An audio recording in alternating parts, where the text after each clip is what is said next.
राम राम साथियों, आज फिर हम एक प्रगतिशील किसान के पास पहुंचे हैं। दादरी डिस्ट्रिक्ट के अचीना गांव में अपने किसान भाई हैं गोपाल जी, इनसे मिले हैं और इनसे बातचीत की। ये एक प्रगतिशील किसान है जो प्राकृतिक खेती करते हैं। आइए इनसे बात करते हैं। राम राम भाई। नमस्कार जी।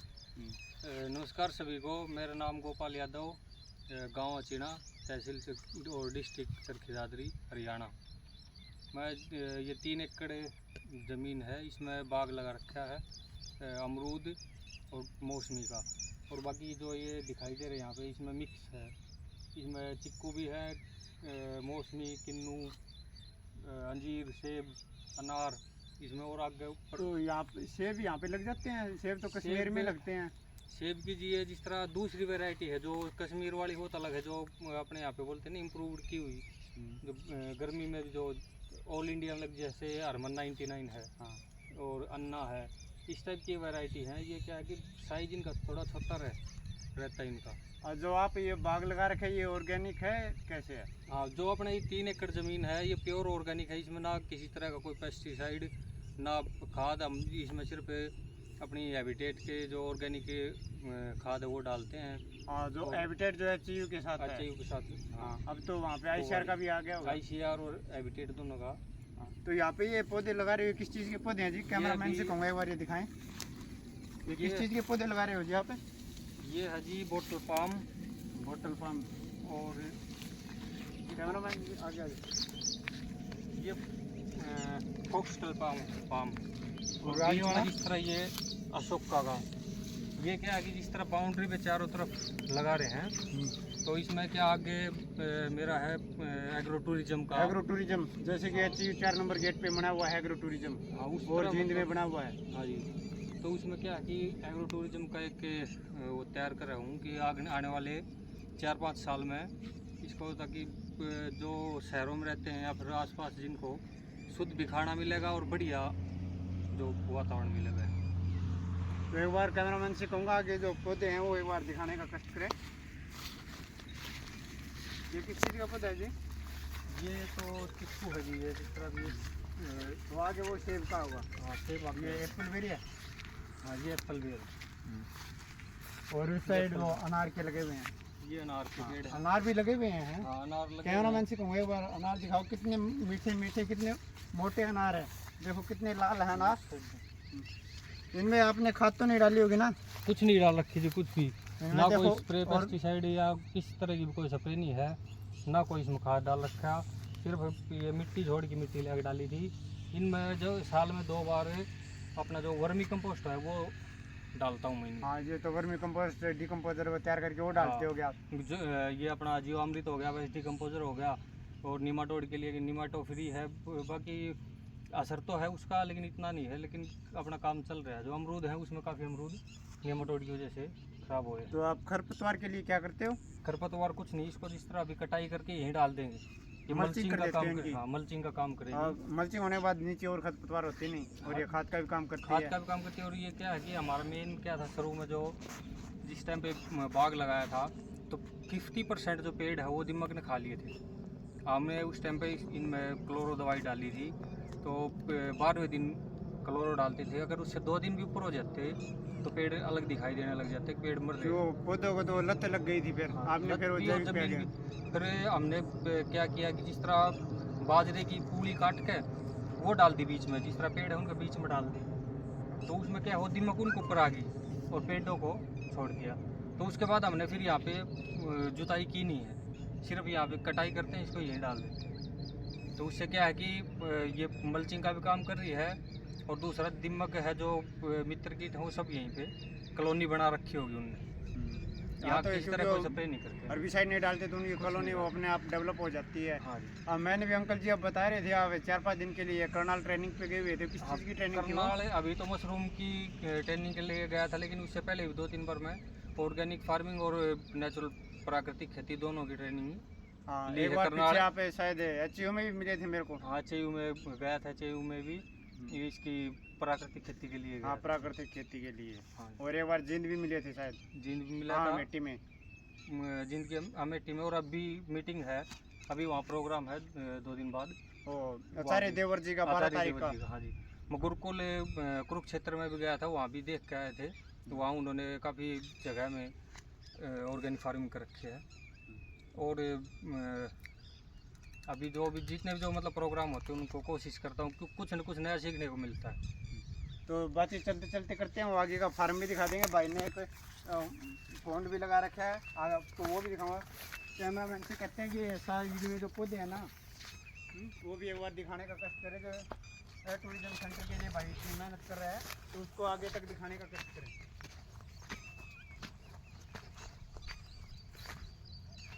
तो ये साइड में जो ये गाड़ी है इसके बराबर में लगा हुई। यहाँ पे कितने एकड़ जमीन है जी आपकी? ये जी 3 एकड़ तो ये बागवानी है, 1.5 एकड़ ऊपर है जो, उसमें हम मतलब केमिकल यूज करते हैं। इनमें किस तरह का कोई केमिकल? हाँ, वो तो आपको जो ठेके पे बटाई पे ले रखी होगी जिसमें आप केमिकल यूज करते हो। आप और बाकी जो ठेका है उन, लेकिन इतना केमिकल यूज नहीं करते उनमें। मान लो जिस तरह यूरिया है, लोग कोई 2 कट्टा कोई पानी एक की कट्टा बचत हो भी जाए, डालते आपने नहीं। ड्रिपर वो भी लगवा रखे हैं। हाँ, ये इनमें इससे पानी की बचत हो जाती है। पूरे बाग में जिस तरह ड्रिप इरीगेशन है हमारी, हाँ, तो उससे क्या पानी की बचत नहीं, तो यहाँ तो पानी चल के ही नहीं देगा। दूसरा एक और ड्रिप का ये फ़ायदा है, अमरूद में जैसे निमाटोड आती है अभी, ये देखो ये पेड़, हाँ, इसमें निमाटोड की वजह से खत्म हो गया निमाटोड की वजह से। अगर ये पानी खुला लगता ना तो ये सारा पेड़ खत्म हो जाते हैं। तो बारिश के मौसम जैसे झटका मौसम होता है उस टाइम तो फिर प्लेट चलती नहीं होगी। आपका बिजली का क्या साधन है? बारिश के टाइम पर बस नहीं, बारिश में वैसे ज़रूरत नहीं पड़ती, वैसे जरूरत भी नहीं पड़ती। सर्दी में ये है कि 1 महीना हम ये जनरेटर रख रखा है, 1 महीना उससे मोटर चलाते हैं। कहते हैं कि इंसान चाहे तो क्या नहीं कर सकता। कहते हैं कि किसान घाटे में अगर किसान चाहे ना तो बहुत कुछ कर सकता है। अब इस भाई की मेहनत को देख के लगता है कि किसान बहुत आगे जा सकता है। कैमरा मैन से कहूँगा, वहाँ पे वो लगा रखे हैं, यहाँ पे पौधे भी और भी लगाने की कोशिश कर रहे हैं। भाई टूरिज्म सेंटर बनाने की बात कर रहे हैं। देखो भाई ने अपने यहाँ एक मिनी नर्सरी तैयार कर दी है। देखो ये अपने अंकल जी, यहाँ पे भाई ने एक मिनी नर्सरी तैयार कर दी। इतने पौधे शायद आपको नर्सरी में भी देखने को नहीं मिलेंगे जितने एक किसान अपने खेत में तैयार कर रहा है। तो आपने पूरे 3 किले में टूरिज्म तैयार करोगे? हाँ, पूरे 3 किले में। ये जिस तरह 1 एकड़ से ज़्यादा तो अमरूद है, 1.5 एकड़ है, इसमें ये मौसमी और किन्नू माल्टा। और ये यहाँ पे क्या बना रखे हैं? ये अपना पॉन्ड है जी, अभी पानी को स्टोर करने के लिए। कैसे है? नहीं, पानी स्टोर करने के लिए, बाग के लिए नहर का पानी आता होगा यहाँ पे? नहर का पानी ये लाइन लेके आए हो वहाँ से। यहाँ पे तो आपके यहाँ मौसमी भी लगे हुए हैं। हाँ, मौसमी और किन्नू अब के बारे में थोड़ा फ्रूट आया है। हाँ, क्यों अभी इनको 3रा साल है, जो कुछ पेड़ बीच में है ये तो इनको तो है 2रा साल। इनको बाकी जो 3 लाइन उस साइड है, 3 लाइन उस साइड, बीच में क्या है कि ख़त्म हो गए थे पेड़। बीच में खत्म हो गए। में आप कितने लीटर का है ये पौंड? ये जी पानी का 2 लीटर का तो ध्यान है नहीं, बाकी ये 60 बाई 40 का 40 के। इसमें मान लो बागवानी के लिए बागवानी विभाग से सब्सिडी पे होगा। सब्सिडी मिली थी इस पे, और 1,57,000 सब्सिडी मिली थी। तो एक बार आप किसानों को बताएं कि सरकार की जो स्कीम आई है, किस किस स्कीम के तहत ये काम कर सकते हैं। एक बार किसानों को जागरूक करें। किसानों के मन में एक वहम रहता है कि प्राकृतिक खेती करते हैं उससे नुकसान होता है, आमदनी कम हो जाती है। तो एक बार आप किसानों को बताने का कष्ट करें कि वो अपनी फसल है वो कहाँ पे तैयार करें। तैयार करने के बाद उनको वाजिब रेट लेने के लिए क्या करना पड़ेगा, किस जगह ऑनलाइन होगा। तो एक बार आप किसानों को बताने का कष्ट करें। अभी क्या कि लोग जागरूक हुए हैं कोरोना के बाद में ऑर्गेनिक जो खाने के लिए। तो इसमें क्या है कि अभी तो कई लोग गांव में तो क्या है, भरोसा हो जाता है, हाँ भाई बंदा है ये ऑर्गेनिक कर रहा है। लेकिन जो बाहर अगर हम थोड़ा बढ़ाने की कोशिश करें तो उसमें सर्टिफिकेशन ज़रूरी है। तो इसके लिए मैं 3 एकड़ की इसमें पीजीएस इंडिया में सर्टिफाइड करा रखी है। पीजीएस इंडिया में तो एक दमदार मिट्टी और एक और 2 ऑप्शन होंगे। दो है, तो मैं दमदार मिट्टी में करवा। ये दमदार मिट्टी सिरसा से। हाँ, सिरसा से। तो वो क्या कि फिर उसमें जिस तरह 1 साल हो गया अभी मेरे को इसमें, बाकी करते हुए तो 3 साल हो गए, लेकिन रजिस्टर करवाए हुए 1 साल हुआ है, अभी 2रा साल। हाँ, आप एक किसान है जो मान लो अचानक से प्राकृतिक पे नहीं आ सकता, तो जैविक पे आके धीरे धीरे प्राकृतिक पे आ सकता है। हाँ, धीरे धीरे उसमें क्या है, 3 साल इसीलिए होता है कि उसका जो ऑर्गेनिक कार्बन है वो बढ़ेगा। अगर हम उसमें केमिकल डालते रहें तो वो जो मित्र कीट हैं, जो अपनी जो इसमें जीवाणु हो उनकी संख्या कम हो जाती है। हाँ, तो जैविक के सारे भी प्राकृतिक में ऑर्गेनिक में आ सकते हैं। हाँ जी, हाँ, क्योंकि जैविक अल्टरनेट ऑप्शन हो गया। जैविक, हाँ उसमें क्या है कि जिस तरह कुछ हम अपने मान लो देसी खाद हो गया, ये कल्चर बना दिए, कभी ट्राइकोडर्मा दे दिया, कभी वेस्ट डिकम्पोजर दे दिया। जीवामृत सबसे बढ़िया है इसमें। जीवामृत में क्या है, सब तरह के लगभग जीवाणु हैं। हाँ, तो जीवामृत में क्या क्या डालते हैं एक बार आप बताने उसमें की जिस कोशिश तरह करोगे? 10 किलो गाय का गोबर हो गया, 10 किलो गौमूत्र हो गया, उसमें 1 किलो बेसन, 2 किलो गुड़। और जिस तरह अपना कोई बड़ पीपल है जिस जगह पे पीपल के कोई, नीचे की मिट्टी। हाँ क्योंकि जिस वहाँ पे कोई स्प्रे नहीं होती ना, तो वहाँ जीवाणु की संख्या ज़्यादा होती है। तो उस जगह की मिट्टी लेके एक मुट्ठी या 1 किलो मान लो, तो उसमें अपने मिला एक हिंदू धर्म में एक बात है कि बड़ और पीपल की मिट्टी उठाने के लिए मना करते हैं, तो उसकी जगह आप नीम की यूज कर सकते हैं। कोई भी ऐसी जगह हो जहाँ पे स्प्रे वगैरह नहीं होती हो, हाँ, जहाँ पे स्प्रे नहीं fertilizer होते नहीं हो, फर्टिलाइजर हाँ। का जहाँ पे उपयोग नहीं हुआ हो, उस जगह पे कोई या पुराना फिर पेड़ फिर हो। डोले की मिट्टी ले सकते हैं, खेत के डोले पे तो क्या है कि जी आजकल क्या लोग पहले डोले पे स्प्रे मार रहे हैं, बोले झुंडे हो गए उनको फूको।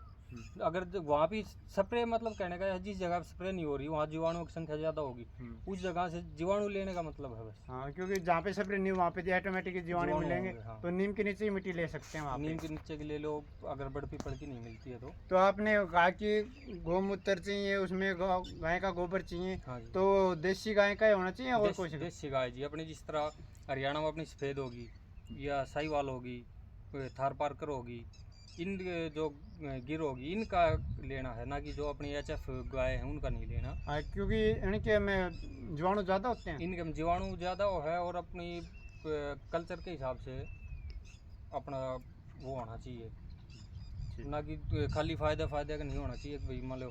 और जो जिस तरह मंडी की बात कर रहे थे, तो अभी तो क्या है कि जो खाने वाले हैं वो खाना तो सब कोई चाहता है गांव में, लेकिन रेट हर कोई आदमी नहीं देना चाहता। बस रेट की थोड़ी ही समस्या है, शुरू में थोड़ा तो स्ट्रगल रेट करना की तो पड़ेगा। जैसे कि पीछे भी बताया था, गेहूं का रेट तो सरकार ने भी अब 4000 कर दिया है सरकारी। हाँ, अभी हाँ, जो organic का सरकार है भी वो- अभी बढ़ावा दे दी है, ये स्कीम भी निकाल रही है, और बाकी इसको ऑर्गेनिक को बढ़ावा ऑर्गेनिक भी के दे तो कह रहे हैं कि वो किसान के वहाँ खेत से उठा के लेके जाएगा, बढ़िया रेट मिल रहा है। ऑर्गेनिक में तब रेट की कोई दिक्कत ही नहीं है, दी। मांग अभी इतनी वही है, आपूर्ति नहीं हो देखते हैं रही। अभी क्या होगा, किस तरह करी सरकार, बाकी कोशिश कर तो रही है अभी वो तो मार्केट से भी तो जो लोकल बंदे हैं वो भी उठा के ले जा रहे हैं, वो तो पूर्ति नहीं हो रही। मैं कुछ दिन पहले मिर्च गाँव में गया था, कह रहे थे हमारे से तो पूर्ति नहीं हो रही, ऑर्गेनिक की तो पूर्ति भी नहीं हो रही, रेट भी अच्छे मिल रहे हैं, अभी तो फिर खर्चा भी तो कम है। ना, ये तो है। हम तो बस अभी क्या था कि अपने घर के लिए किया था, आगे उसको थोड़ा बढ़ाएंगे। जैसे कि कोई किसान है, अगर प्राकृतिक खेती सीधा नहीं कर पा रहा, उसको अगर प्राकृतिक खेती में आना है, अगर वो शुरू से जहर का यूज कर रहा है, तो उसके पास कोई अल्टरनेट ऑप्शन भी है या फिर सीधा प्राकृतिक में आ सकता है? अल्टरनेट का ये है जी, मान लो जिस तरह सबसे बढ़िया तो है, अगर हम रुपये नहीं लगाना चाह रहे हैं तो सबसे बढ़िया है इसमें हरी खाद लगाओ। गुवार हो जैसे गया, डेचा ढांचा हो गया, जिस तरह हमने गुवार लगा रखा है इसमें। हाँ, बीच में आपने लगा रखे है। और अमरूद वाले मूंग थे, मूंग की कल परसों हमने वो जुताई कर दी, जुताई कर दी, वो उसकी खाद तो बन गई। खाद तैयार हो जाए होगी। ऊपर जो है बाजरा, इसमें गाजर बोनी है, तो उसमें क्या है, बाजरा, मूंग, गुवार, ढांचा सब मिक्स है। हाँ, वो मिक्स तो कर दिया, हरी खाद हरी जो खाद है, होगी वो। हरी खाद जो है वो सबसे बढ़िया है। अगर आपके पास कुड़ी की खाद है, गोबर है, वो गड़ा सड़ा, वो भी 2 साल पुराना तो हो। जो गोबर की खाद है उसको कब डालना चाहिए? गोबर की खाद डालो, जिस तरह सबसे बढ़िया तो है वो अभी चौमासे के टाइम पे डालना चाहिए। हाँ, क्योंकि अगर हम गर्मी में डालते हैं ना तो फिर उसको जीवाणु मर जाते हैं वो। तो चौमासे के जिस टाइम पे बारिश शुरू हो जाए उस टाइम पे डालनी चाहिए, ताकि वो जीवाणु ज़मीन के अंदर चले जाएँ।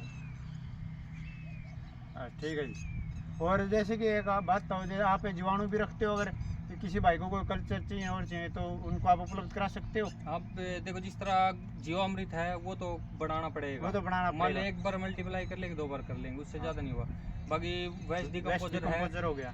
ट्राइकोडर्मा है, ये आपको जब भी जिस भी भाई को चाहिए अपने दादरी के नज़दीक, वो कभी भी ले जा सकता है। आपके पास है बायोमिक्स, वो सारे साल्ट हैं। हाँ। अगर किसी भाई को कोई भी जीवाणु चाहिए और चाहिए, HU से आपने जो HU के अंदर हैबिटेट लैब है, और उसके साथ जो ICAR के पैनल के थ्रू जो मिल रहे हैं, वो आप उनको उपलब्ध करा सकते हो। हाँ, सब यहाँ मिला। उसमें क्या है कि जो वैदिक टिक्का नाम से है, उसमें ट्राइकोडर्मा और सुडोमोनास 2 जीवाणु हैं, और एक HTV है। तो ये क्या है कि उनको एक बार बोतल है वो 1 लीटर की है, लेकिन उसको 200 लीटर के पानी के ड्राम में डाल के 1 किलो गुड़ डाल दो, वो 200 मल्टीप्लाई हो जाएगी। वो मैंने देखा भी था, कुछ किसान बता भी रहे थे जी, जैसे कि एक आपका एम्बर के नाम से एक प्रोडक्ट आया हुआ है जो उस पर कीटों के लिए, हाँ, कीटों के लिए वो बढ़िया चीज़ है वो।